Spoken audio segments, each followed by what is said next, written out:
다 같이 기도하시겠습니다.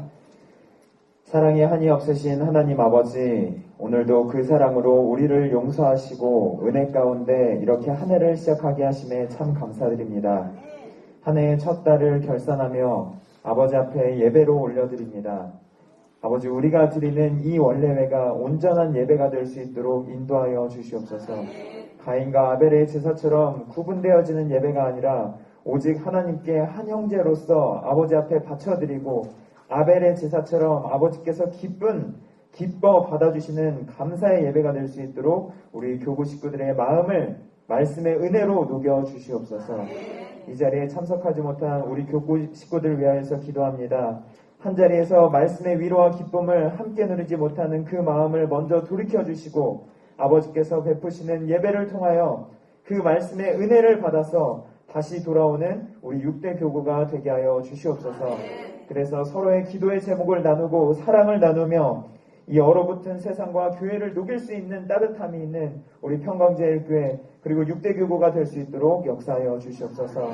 신방을 준비하는 가운데 있습니다.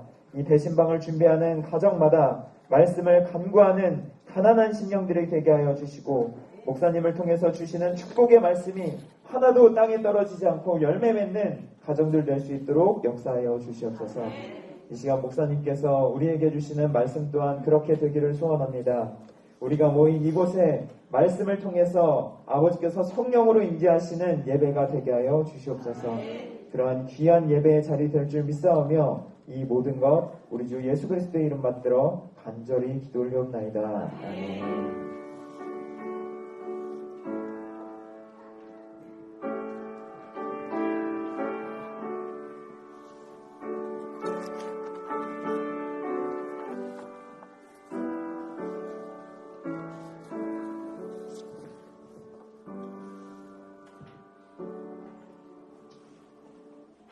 오늘 다같이 은혜 받으실 생명 양식은 욥기서 39장 1절에서 4절 두 군데입니다. 마태복음 24장 45절로 46절 제가 계속해 드리겠습니다. 욥기서 39장 1절 산 염소가 새끼 치는 때를 내가 아느냐? 암사슴의 새끼 낳을 기한을 내가 알 수 있느냐? 그것이 몇 달 만에 만삭이 되는지 아느냐? 그 낳을 때를 아느냐? 그것들은 몸을 부풀리고 새끼를 낳아 그 괴로움을 지내어버리며 그 새끼는 강하여져서 빈들에서 길리우다가 나가고는 다시 돌아오지 아니하느니라. 아멘. 마태복음 24장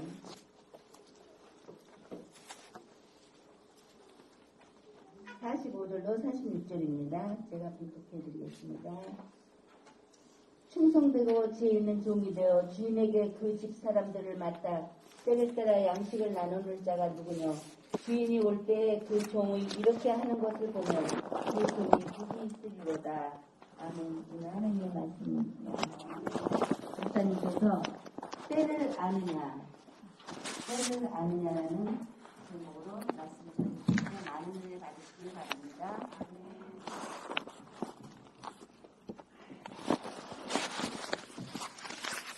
네, 감사합니다.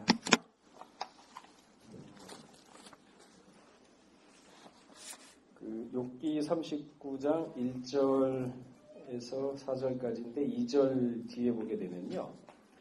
그것이 몇 달 만에 만삭되는지 아느냐, 그 낳은 때를 아느냐. 그러니까 욥기 오늘 본문 말씀은요. 피조 세계의 짐승들의 상태와 양육을 통해서 욥에게 때를 알려주고 있습니다. 하나님이. 염소가 새끼 치는 때를 아느냐, 암사슴의 새끼 낳는 기한을 내가 아느냐 물으시면서 세상 만물에 모든 때가 있고 질서가 있다라는 것을 암시적으로 하나님은 욥에게 알려주고 있죠.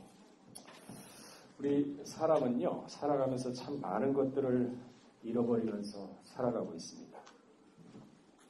우리가 이 세상을 볼 때 우리 인간의 눈으로 보게 되면은 질서 없이 무슨 무질서하게 세상이 돌아가는 것 같고 그저 정처 없이 흘러가는 것이 아닌가 하는 그런 생각을 가질 때가 있습니다.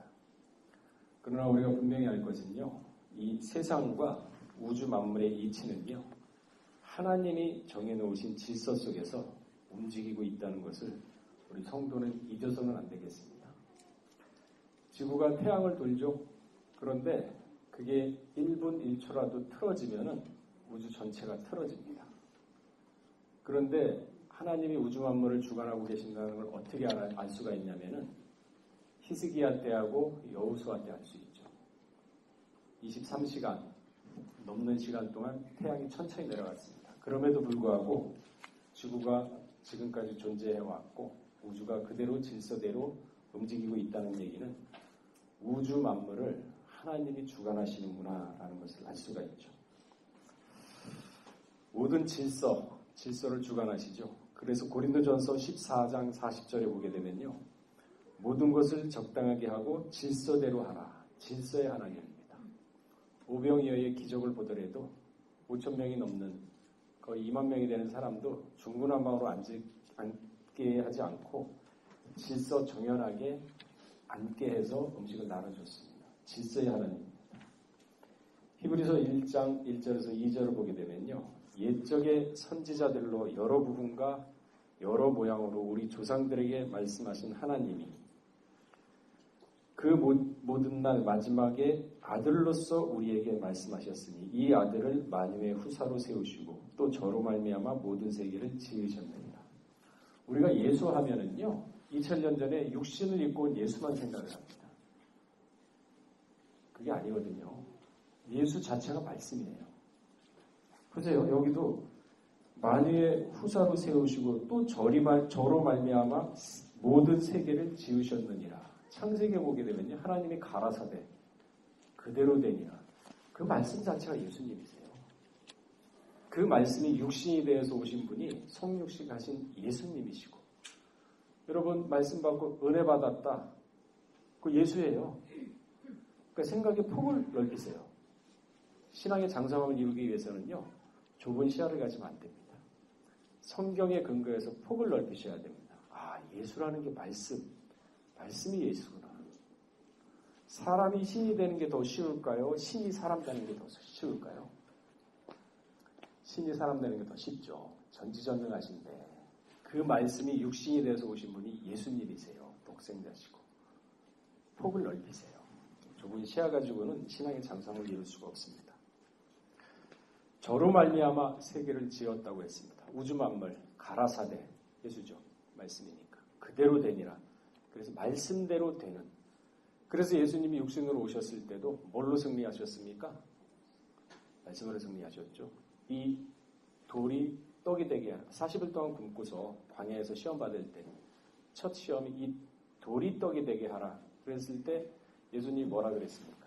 사람이 떡으로만 살 것이 아니라 그렇게 배가 고픈데도 육신이 있습니다. 우리하고 똑같이 배가 고프면 배고픔을 느끼고 찌르면 아픔을 느끼고 슬픔을 보면 슬픔을 느껴요.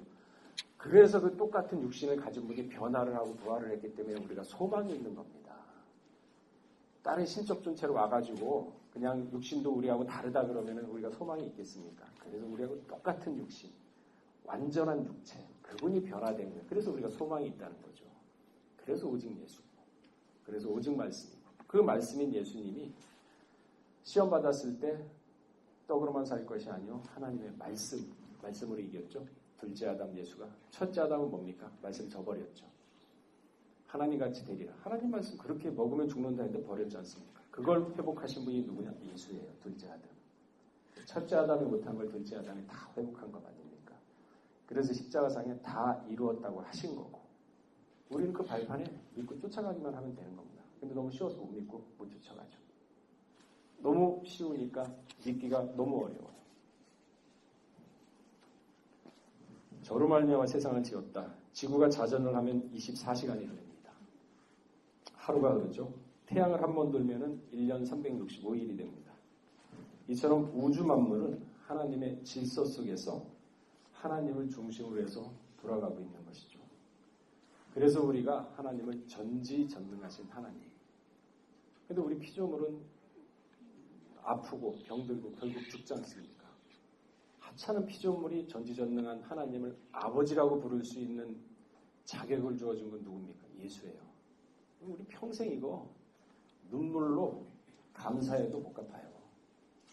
전지전능하신 하나님이 우리 아버지 되는데 그거 하나만 가지고도 이 세상 살아가는 용기가 있지 않습니까? 희망이 생겨. 근데 뭐가 힘들다고 자살을 하고 뭐 돈 몇 푼 때문에 빚져가지고 자살하고 비관하고 가족이 동반자살 이게 뭐 하는 짓이에요 이게. 이렇게 죽을 용기 있으면 살 용기가 없습니까? 왜 사람들이 이렇게 약하게 사나요? 창세기 1장 14절에 보게 되면요. 하나님이 가라사대 하늘의 궁창에 광명이 있어 주야를 나뉘게 하라. 또 그 광명으로 하여 징조와 사시와 일자와 연화를 이루라 그랬습니다. 징조와 사시와 일자와 연화. 이제 2월 4일이면은 입출이죠. 봄의 시작을 알리는 절기입니다. 그리고 15일이 지나면은 18일 날은 우수죠. 눈이 녹기 시작하는 날이죠. 그러니까 봄, 여름, 가을, 겨울 각각 6의 절기가 있습니다. 그래서 도합 24절기가 있죠, 1년에. 이게 언제 만들어졌냐? 넷째 날. 하나님의 질서 속에서. 그러니까 15일 간격마다 절기가 있지 않습니까? 그죠? 그래서 이 절기를 통해서 그리고 1년이라는 시간을 통해서 사람이 지금은 이제 땅을 개간할 때구나. 좀 있으면 벼를 심어야 되니까 물을 줄 때구나. 지금은 태양이 땡땡 찌니까 눈을 또 물을 더 주고 하면서 가을이 이제 다가오니까 이런 때를 정해놓은 건 하나님입니다. 이 때를 통해서 사람이 지혜를 얻게 돼요. 그래서 1년마다 한 번씩 하는 거를 한 달에 한 번씩 하는 것을 이기질 못합니다. 한 달에 한 번씩 반복해서 하는 거를 하루에 한 번씩 하는 거를 이기지 못합니다. 그러니까 여러분들 하루에 한 번씩 성경 한 구절 읽으면서 상고하는 게 일주일 쌓이고 한 달 쌓이고 1년 쌓이면요. 신앙의 장성함을 이룹니다. 반복을 하기 때문에. 질서죠. 그래서 사람이 살아가면서 이 계절과 시간의 흐름을 통해서 질서를 배우게 되고 지혜를 배우게 되는 것입니다. 왜? 하나님은 거기에 다 지혜를 숨겨놨거든요. 그러니까 세상은 우리가 보기에 무의미하게 흘러가는 거 아니에요. 무질서하게 흘러가는 거 아닙니다. 거기에서 질서를 발견하고 그래서 만물 속에 하나님의 신성이 있다 그랬지 않습니까? 그걸 발견하는 거죠. 그래야 믿어지는 거죠. 무조건 믿습니다 하고서 믿음 주세요 하면 믿어지나요? 알아야 영생인데 영적 지식을 알아야 그만큼 지식이 넓어지고 신앙이 장성하는 건데 오늘 본문 말씀에도요. 피주세계를 통해서 그러니까 욥에게 염소와 암사슴 언제 새끼 낳고 언제 치는지도 모르지 않느냐? 그거 다 때가 있다. 질서가 있다. 하나님 질서의 하나님이에요. 비둘기는 14일 만에 태어납니다. 14라는 날짜 정해줬죠. 달걀은요 21일 만에 부활을 합니다. 질서죠. 사람은요 9달 10일 만에 태어납니다. 그걸 누가 만들어 놨겠어요? 이런데도 하나님이 이 세상을 질서 없이 만들어 가실까요? 다 질서가 있어요. 그 질서를 사람이 무시하고 모르고 하니까 그냥 자기 생각대로 그냥 살아가는 거죠.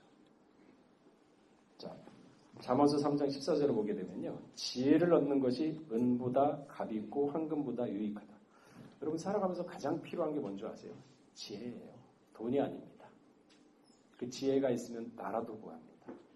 그 지혜가 있으면요. 돈 벌 수 있는 능력도 생깁니다. 자, 잠언서 3장 14절 한번 우리 찾아보고 읽어보도록 하겠습니다. 그러니까 2023년도는 저하고 같이 하시려고 그러면은 신앙의 장성함을 이루시려고 그러면은 기존에 가지고 있는 고정관념 틀 다 바꾸세요. 리프레임이라 그러죠. 리프레임. 관점의 변화. 신앙의 장성함을 이루는 것은 관점의 변화부터 시작을 합니다. 자, 3장 14절 읽어보겠습니다. 시작. 지혜를 얻는 것이 은보다 값이 있고 황금보다 잠언서 3장 14절 맞죠? 예, 지혜를 얻는 것이 은보다 값이 있고 공동 번역에는 이렇게 나와 있거든요. 지혜를 얻는 것이 은보다 값이 있고 황금보다 유익하다. 지혜가 중요해요. 여러분 예수 믿는 것도요. 지혜가 있어야 구원을 받아요. 무조건 믿습니다 하고 되는 게 아닙니다. 지혜가 있어야 구원을 받아요. 그래서 영적 지식이 있어야 되는 것이고 그 지식의 장성함을 이뤄야 예수 그리스도의 장성함 분량까지 이룰 수 있어요. 그게 바로 바위에 쌓는 거거든요. 모래에 쌓는 건 뭡니까? 그저 감정적으로 믿습니다 하고서 기분 좋으니까 하나님이 해주실 거야. 그거 아니에요.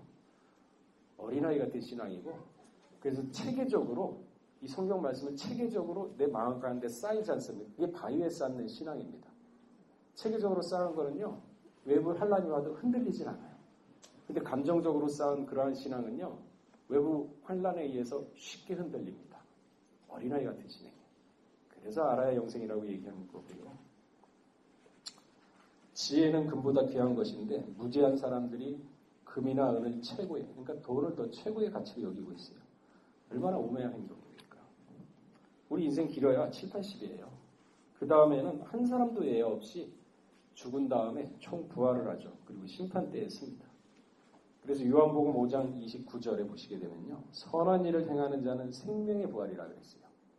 선한 일을 행하는 자는, 악한 일을 행하는 자는 심판의 부활로 나오리라. 그러니까 이 세상에 살아가면서 사람은 그 사람의 자기가 살아갈 때 마음속에 있는 가치관 가지고 그 사람은 살아갑니다. 내가 인생에 어떤 가치관을 가졌는지, 내가 신앙에 대해서 어떤 가치관을 가졌는지 그 가치관에 따라서 사람은 자기 인생의 방향이 달라져요. 그 가치관에 따라서 보는 시각이 달라집니다. 똑같은 사물을 보더라도 도둑놈이 볼 때는 훔쳐야 될 거고 그거를 갖다 보존해야 될 박물관 관장이 봤을 때는 그거는 유물이 되는 겁니다. 똑같은 고고한 물품인데 보는 사람의 가치관에 따라서 달라집니다. 그 사물이 달라졌나요? 아니잖아요. 보는 사람에 따라 달라지는 겁니다. 그래서 어떤 가치관을 가져야 되느냐? 여러분, 말씀 중심의 사상 가지셔야 돼요. 말씀 중심의 사상. 잠언서 28장 26절을 보시게 되면요. 자, 우리 한번 찾아볼까요?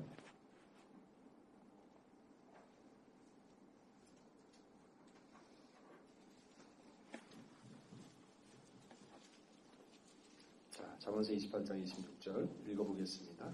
시작. 자기의 마음을 믿는 자는 미련한 자요 지혜롭게 행하는 자는 구원을 얻는다. 여러분, 자기 마음 믿으면 되는 대로 있습니까? 아, 내 아들, 딸, 내 남편, 내 가족 이렇게 됐으면 좋겠다. 되나요? 안 되죠. 자기의 마음을 믿는 자는 미련한 자라 그래서 다 자기 마음 믿고 살지 않습니까? 자기 생각, 자기 주관, 하나님의 가치관이 아니라 자기 중심의 가치관. 이게 뜯어 고쳐져야지만 말씀 중심의 사상으로 갈 수가 있거든요. 자기가 있으면요, 자기 마음을 믿는 자는요, 분리가 안 됩니다. 아브라함이 롯과 분리했고 고향과 떠나 나왔죠. 그리고 이스마엘과도 분리했고 결국은 자기 아들 이삭까지도 분리했기 때문에 다칠 수가 있었습니다. 그 마음에 자기가 차 있으면요, 분리 안 됩니다. 신앙의 첫걸음, 동행의 첫걸음은요, 자기 자신을 분리하는 데서부터 시작되는 거예요. 그리고 창세기 족보 맨 끝에 보면은 분리의 역사 4가지가 나오는데 그 이유거든요. 50년 걸렸어요, 아브라함. 75세에 하나님에서 나와가지고 이삭을 25세에 바쳤다 그러면 100세에 얻었으니까 50년 만에 하나님이 네가 이제야 나를 경외하는 줄 알겠노라 그랬습니다. 그래서 유다서 1장 20절에 뭐라 그랬어요? 거룩한 믿음의 자신을 건축하라 그랬죠. 건축해서 쌓는 겁니다. 제가 그랬잖아요. 하루에 한 번씩 반복하는 걸 한 달에 못 이긴다. 여러분, 생각하는 대로 돼요. 도둑놈이 도둑질 할 것만 생각하면 대도가 됩니다. 기가 막히게 도둑질 잘하고 사기꾼이 사기칠 생각만 하지 않습니까? 아, 기가 막히게 잘해요. 근데 말씀을 상고하고 말씀대로 연구하고 말씀대로 살려고 하는 사람은요, 자기도 모르게 말씀 안 합니다. 그래서 사람은 생각하는 대로 돼요. 그래서 좋은 거 보시고 악의 모양은 버리세요. 아유, 안 돼. 해봤더니만 안 되더라. 그 부정적인 것도 악의 모양입니다. 빌립보 4장 13절에 보게 되면요, 내게 능력 주시는 자 안에서 내가 모든 것을 할 수 있다 그랬어요. 여러분, 나이 다 잊어버리세요. 나이 나 70이다. 80이다. 다 잊어버리세요. 나이의 굴레 속에 자신을 가둬두지 마세요. 그러면요, 생각이 그 굴레에 갇혀버립니다. 나이 절대 생각하지 마시고, 저는 사실 제 생일도 잊어버리고 삽니다. 남이 챙겨줘가지고 내 생일인가? 그렇게 생각할 때만 안 해요. 잊어버리세요. 말씀만 생각하세요. 왜 나이 가지고 자기 스스로를 갖다가 그렇게 시야를 좁게 만들고 마음을 좁게 만듭니까? 능력 주시는 자에서 모든 걸 할 수 있다 그랬어요. 이 말씀 지금 얘기 들었지 않습니까? 말씀 믿고 가시면서요. 믿고 가세요. 손해볼 게 있습니까? 시편 11편 9절에도 보게 되면요. 여호와를 아는 지식이 세상에 충만할 것임이니이다 그랬습니다. 다니엘 12장 10절에도 보게 되면요. 많은 사람이 연단을 받아 스스로 정결케 하면. 여러분 연단 받는 거 두려워하지 마세요.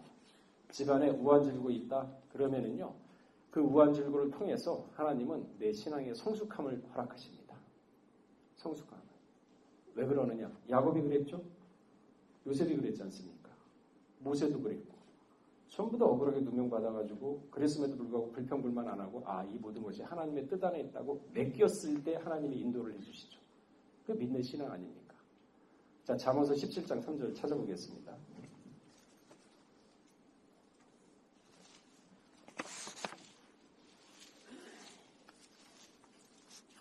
잠언서 17장 3절 읽어보겠습니다. 시작.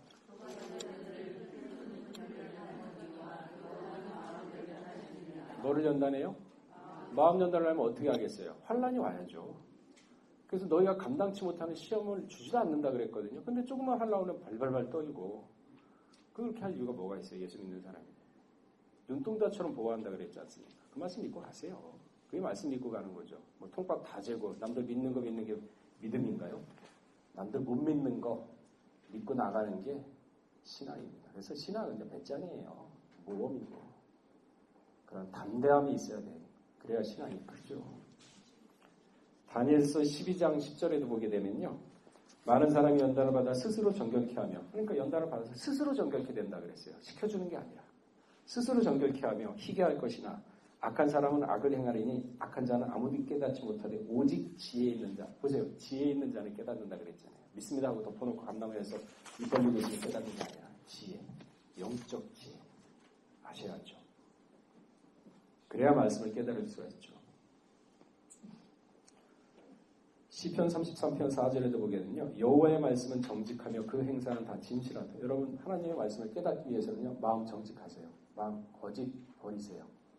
위선 못 믿는 척하면서 그냥 믿는 척하지 마세요. 저는 안 믿어지는데 믿으라 그러니까 못 믿겠더라고요. 까놓고 기도했어요. 저 도저히 못 믿겠습니다. 기도하면서 차라리 믿을 수 있는 지혜를 허락해달라고 그렇게 기도하세요.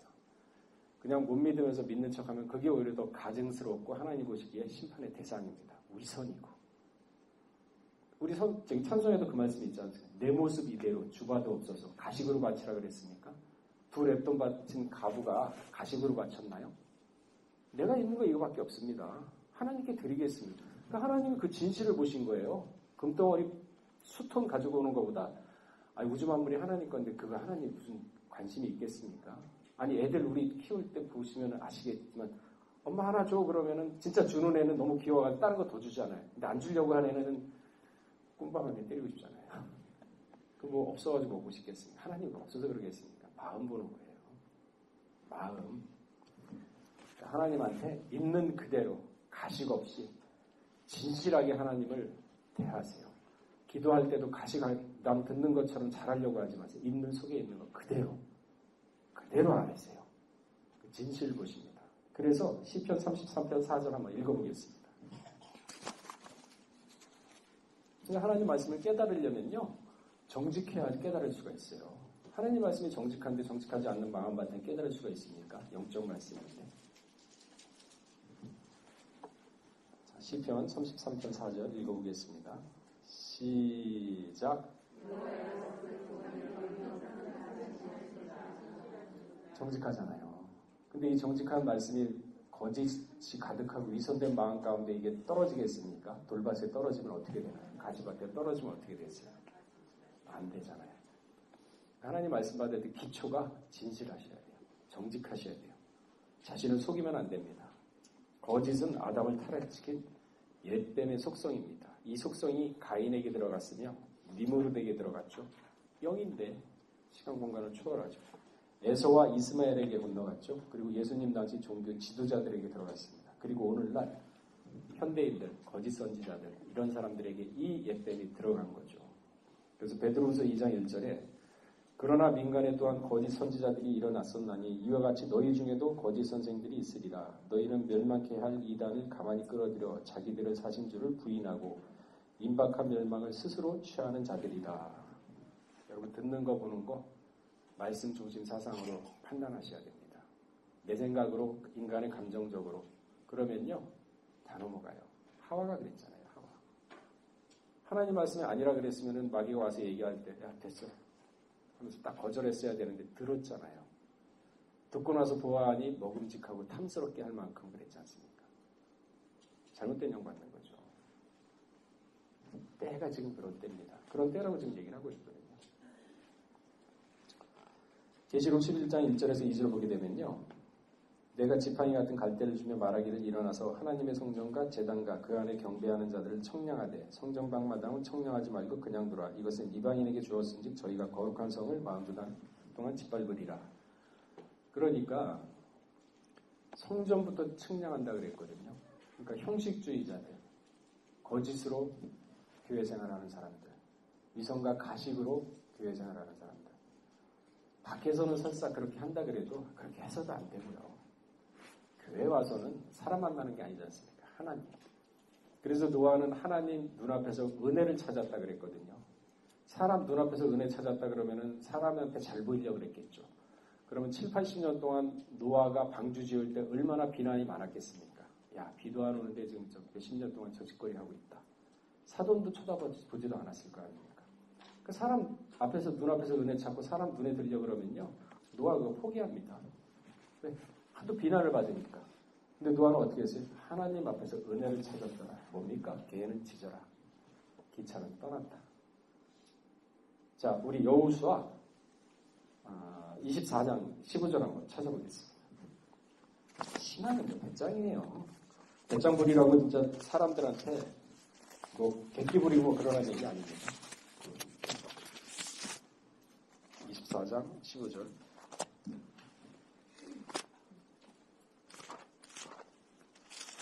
자, 읽어보겠습니다. 시작. 만일 여호와를 섬기는 것이 너희에게 좋지 않게 보이거든 너희 얼추 그대로 섬기던 신이든지 혹 너희가 아는 땅 아무리 사람의 시대든지 너희 섬길 자를 오늘날 택하라. 오직 나와 된 집은 여호와. 보세요. 200만 명을 데리고 지금 가나안에 들어왔습니다. 근데 이 200만 명의 사람들이 보니까 가나안의 신들이 너무 좋게 보여요. 화려하죠. 크고 웅장하고 멋있고. 그러니까 이제 여호수아 찾아왔어요. 그러면서 여호수아한테 이제 이 좋아 보이니까 이제 섬기겠다 그 뉘앙스를 풍기는 거 아닙니까? 그러니까 여호수아가 뭐라 그랬습니까? 야, 너희가 강 건너 저편에 데라죠? 아브라함 아버지. 갈대아우르에서 우상 숭배 있지 않습니까? 우상 숭배. 그게 좋아 보이냐? 그래 그러면은 거기 섬겨 가서. 그리고 너 지금 아모레 땅 와 있잖아. 가나안 땅. 그거 좋아 보여? 이 신이? 아 그래? 그럼 섬겨. 애걸복걸 안 했어요. 애걸복걸 한다고 안 믿겠습니까? 야 40년 동안 우리가 고생했잖냐. 애굽에서 우리가 나왔는데 왜 지금 와서 이렇게 마음이 바뀌어? 그런 얘기 했습니까? 안 했어요. 뭐라 그랬냐면 그래? 가 섬겨. 그러나 나와 내 집은 오직 여호와를 섬기겠더라. 야 걔는 짖어라. 기차는 떠날 테니까 좀 알아서 가라. 그러니까 이 사람들이 여호수아한테 졌습니다. 자, 그 옆에 31절 한번 읽어보겠습니다. 읽어보겠어요. 31절 시작. 한날 동안에 여호수아에게 승정한 장로들 곧 여호와께서 이스라엘을 위하여 하신 모든 일을 하는 자. 여호수아 사는 날 동안 백성 200만 명이 하나님 섬겼습니까? 안 섬겼습니까? 누가 이겼어요? 여호수아가 이겼죠? 민족을 이긴 믿음이에요. 이런 믿음을 갖자는 거죠. 그게 배짱이라 그러는. 물론 목사님 이 여호수아를 보고 생명의 차원이라 그랬어요. 생명의 차원, 믿음의 차원이. 그러니까 이런 믿음을 갖자는 거죠. 그럼 여호수아가 이런 믿음을 어떻게 가졌습니까? 자, 1장 7절 한번 찾아보겠습니다. 여호수아 1장 7절. 믿음은요, 하나님 말씀을 들으면서 나는 겁니다. 자기 생각에서 나는 게 아니에요. 자, 1장 7절 말씀 읽어보겠습니다. 시작. 우리는 마음을 강하게 하고 깊이 경배하며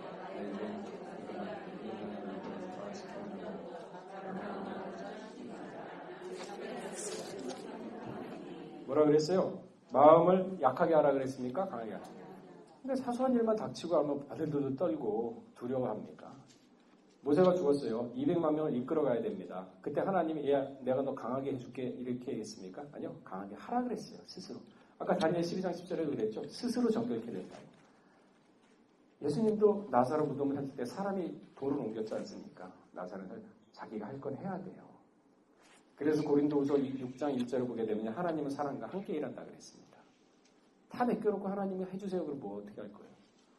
그러니까 200만 명 이끌어가야 되니까 야야 마음 강하게 하고 그 6절에도 있어요. 마음을 강하게 하고 담대히 하라. 7절에는 극히 담대히 하라. 그러면서 뭐라 그랬습니까? 모세가 내게 명한 율법을 다 지켜 행하고 여러분 말씀 받은 거 마음 가운데 지켜 행하세요. 그때 하나님이나 지금이나 똑같습니다. 여호수아한테 이 말씀하셨다면 낚아채세요. 아 그럼 내가 말씀 다 지키겠다. 마음 가운데 모시고 자 율법을 다 지켜 행하고 좌로나 우로나 치우치지 말라 그랬죠. 옳으면 옳고 아니라면 아니라 하와가 그걸 못했어요. 들고서 야 아니다 하면은 아닌 걸 쳐냈어야 되는데 못 쳐냈거든요. 마음이 약하고. 그러니까 어떻게 됐습니까? 넘어갔잖아요. 마음을 강하게 못했지 않습니까? 그 뭐라 그랬습니까? 치우치지 말라. 그리하면 어디로 가든지 형통하리라. 여러분 형통해달라고 만사형통 축복달라고 기도하는 것보다 1장 7절 말씀 오늘 참고하세요.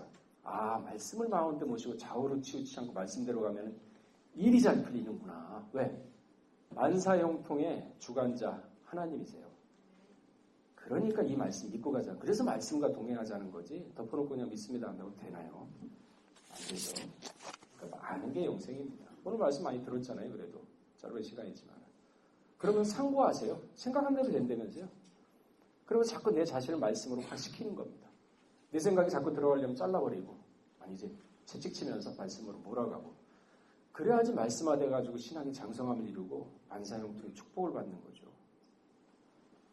때를 아는 지혜. 자, 그 전에 잠언서 29장 25절 한번 먼저 읽고 말씀을 계속 이어나가겠습니다. 잠언서 29장 25절. 또 여호수아가 사람을 두려워했다 그러면은 그 200만 명이에요. 200만 명. 보세요. 이명박 대통령은 소고기 파동 때 광화문에 그 몇백 명이 그냥 버스로 이렇게 세워놔도 그 뛰어넘고서 청와대로 뛰쳐간다 그러니까 그 몇백 명, 몇천 명 되지 않습니까? 그런데 두려워했지 않습니까? 200만 명이에요. 마음이 흔들리지 않았어요. 기생나합도 그랬고.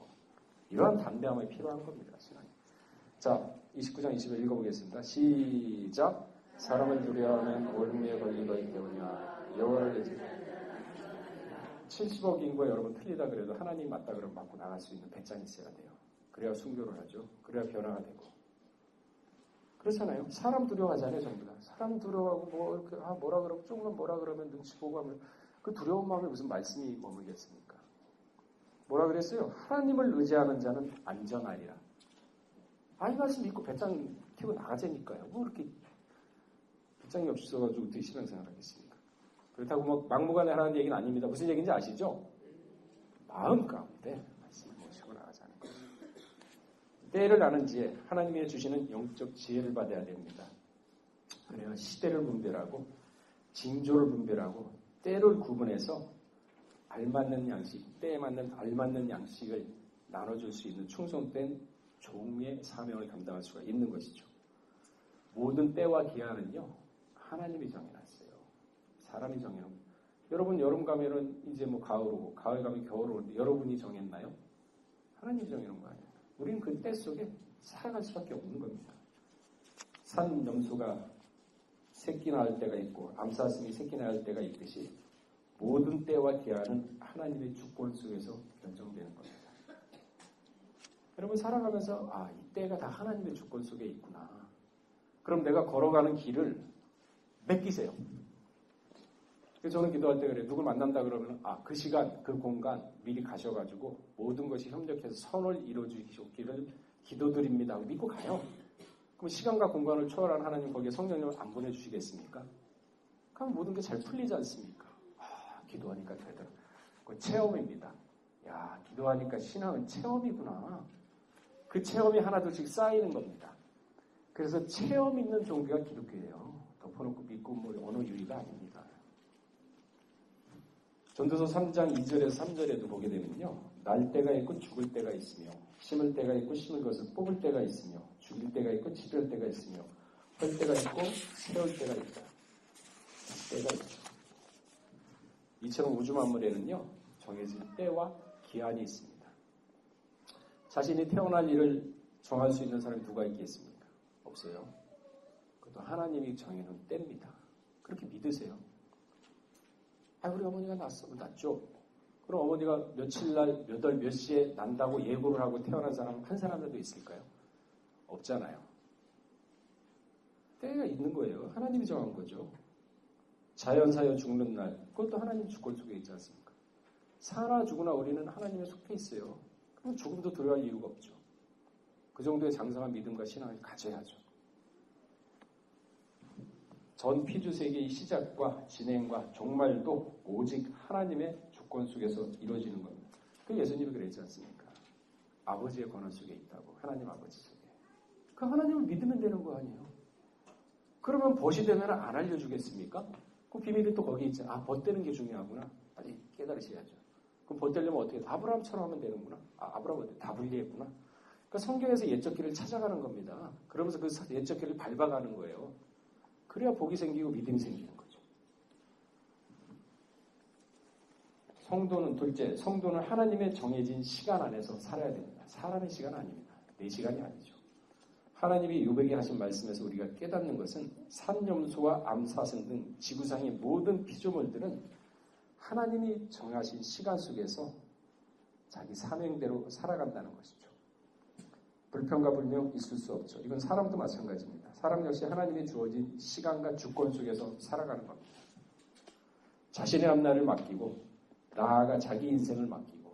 여러분 인생 맡길 수 있는 사람 누군가요? 남편? 반은 맡기죠. 다 맡길 수 있나요? 불안하죠. 그죠? 사람이라 그래요. 네, 하나님은요 인생뿐만 아니라 영혼까지도 맡길 수가 있어요. 그래서 예수님이 십자가상에서 내 영혼을 하나님께 부탁한다 그랬습니다. 그래서 예수 그리스도의 장성한 분량까지 오르는 사람은요 자기 영혼까지 맡기는 사람이기 때문에 살아갈 때 자유롭습니다. 신앙에. 그래서 말씀 받은 자는 자유롭다 그러잖아요. 진리를 깨닫는 자. 그 차원까지 지식의 영적 차원까지 올라가자는 거죠. 그래서 23년도에 육대교육 저랑 이제 만났으니까 싫든 좋든 말씀 들어가면서 영혼의 장성함을 이루셔야 됩니다. 싫든 좋든 어쩔 수 없어요. 때가 때인 만큼 저는 그렇게 끌고 갈 테니까 말씀 믿고 쫓아오시면 됩니다. 자, 누가복음 23장 46절에 보시게 되면요. 우리 한번 읽어볼까요?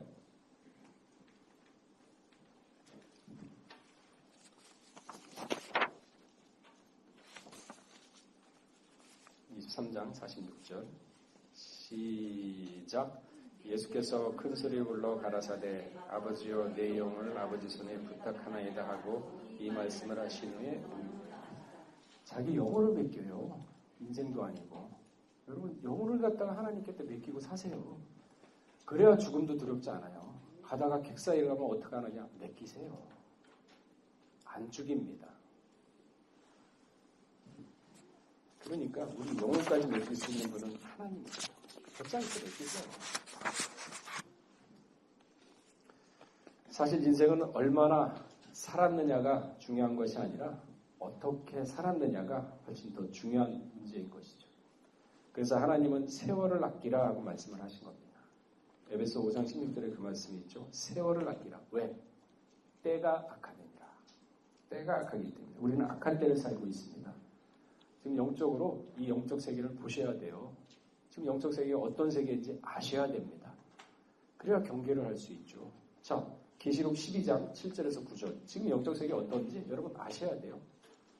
지금 이런 세계구나. 자, 읽어보겠습니다. 계시록 12장 7절에서 9절.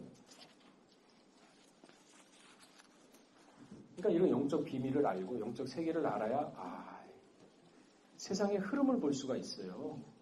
판단할 수가 있고. 계시록 12장 7절에서 9절 읽어보겠습니다.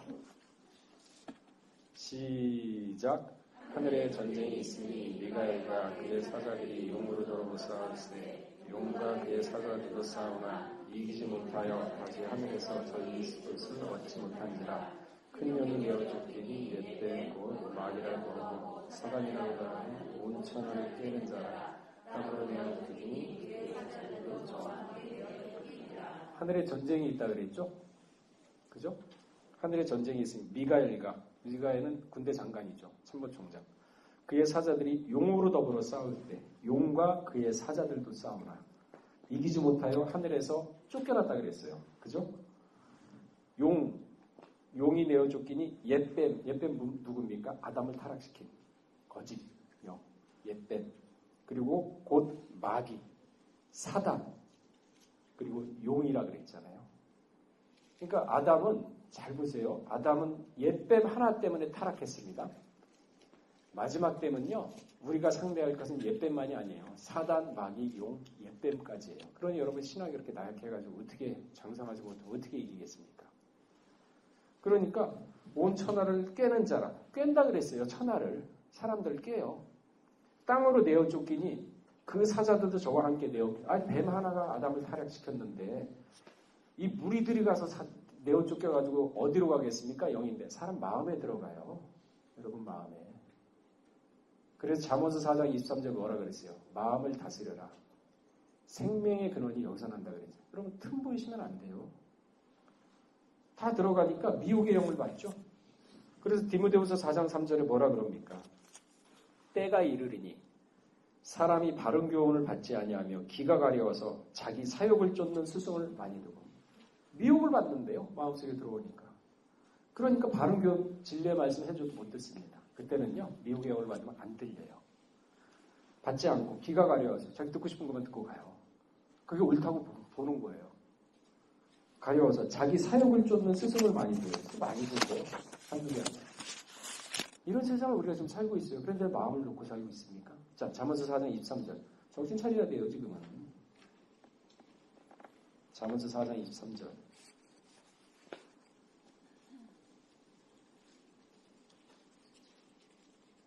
자, 읽어보겠습니다. 시작.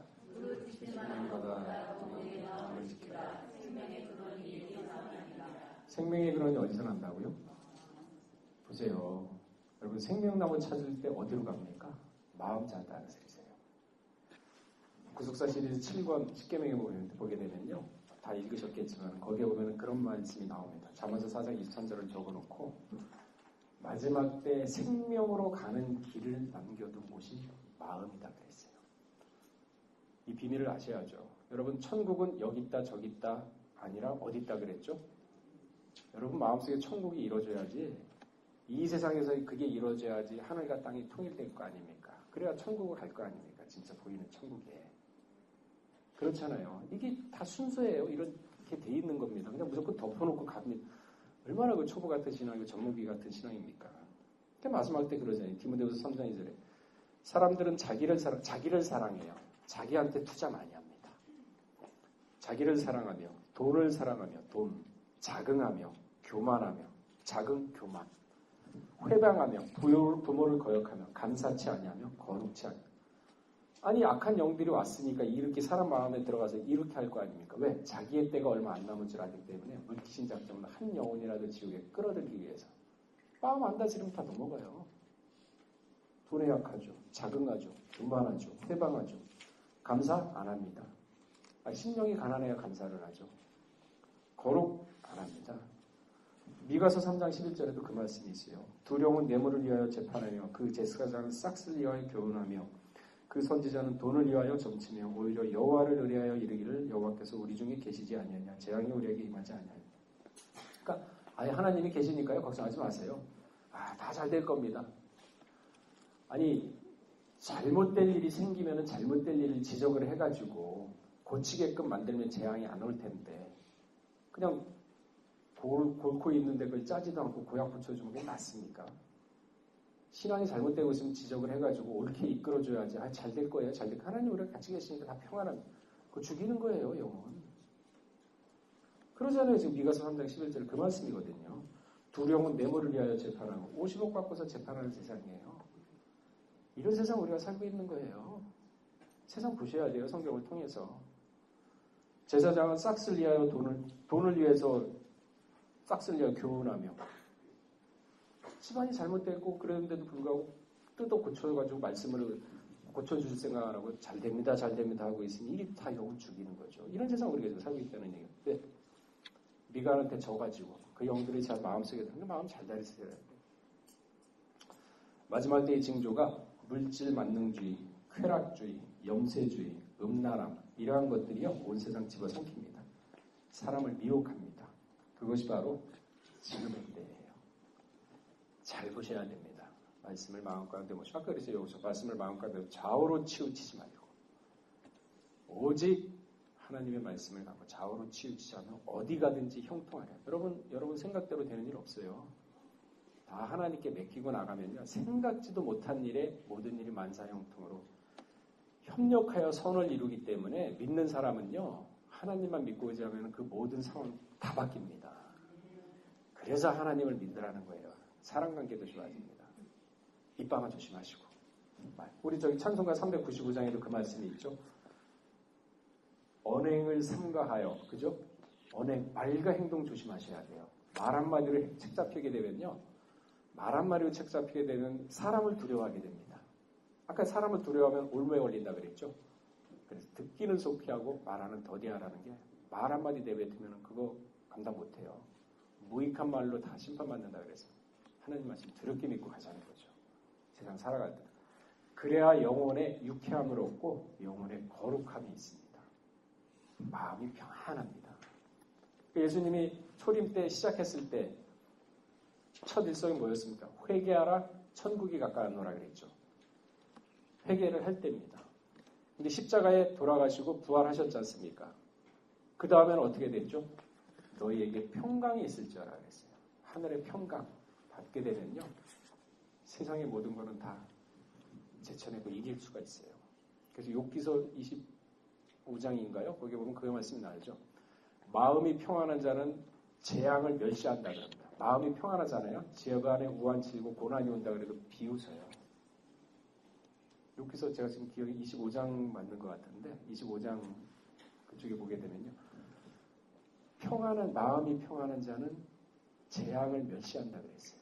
그래서 평안이 그렇게 중요한 거예요. 지혜가 있어야 돼요. 말씀을 정리하겠습니다. 우리 각자에게 주어진 시간이 얼마나 남았는지 아는 사람 한 사람도 없습니다. 다만 중요하게 생각할 것은 나에게 주어진 시간이 얼마나 남았든지 값지게, 보람있게 선용하는가, 어떻게 선용하는가에 있는 것이죠. 오직 성도는 범사에 하나님만을 바라보는 생활을 하셔야 됩니다. 마치 노아처럼 그리고 여호수아처럼. 노아는 하나님 앞에 은혜를 찾았다고 했습니다. 사람 앞에서 찾은 게 아니죠. 사람 잘 보이기 위해서 찾은 거 아닙니다. 사람의 눈치 때문에 자신의 신앙을 속이는 그런 어리석은 행동을 노아는 하지 않았습니다. 옳으면 옳다 아니면 아니라는 신앙을 가지고 남들의 조소와 비난 속에서도 방주를 80년 동안 지은 결과 가족이 구원을 받았어요. 가족이. 잠언서 3장 6절 우리 마지막으로 읽고 말씀을 마치도록 하겠습니다. 그러니까 성경 말씀을 통해서 세상을 바라보셔야 돼요. 성경 말씀을 통해서 우리 신앙을 객관적으로 쳐다봐야 되고. 자, 3장 6절 읽어보겠습니다. 시작. 너는 범사의 그를 인정하라. 보세요. 아까 범사라 그랬지 않습니까? 이 우주 만물에 다 질서가 있다 그랬죠. 비둘기는 14일, 21일, 계란은 아이는 9달 10일. 그러면서 우리가 살아가는 모든 거에 때가 있다 그랬죠. 그 때를 우리는 하나님이 주관한다는 걸 인정하는 거예요. 그러니까 범사의 주를 인정하라는 거예요. 왜 자기 멋대로 잖아요. 하나님이 모든 걸 주관하고 계시고 우리의 생사화복도 주관한다고 기도는 많이 하시잖아요.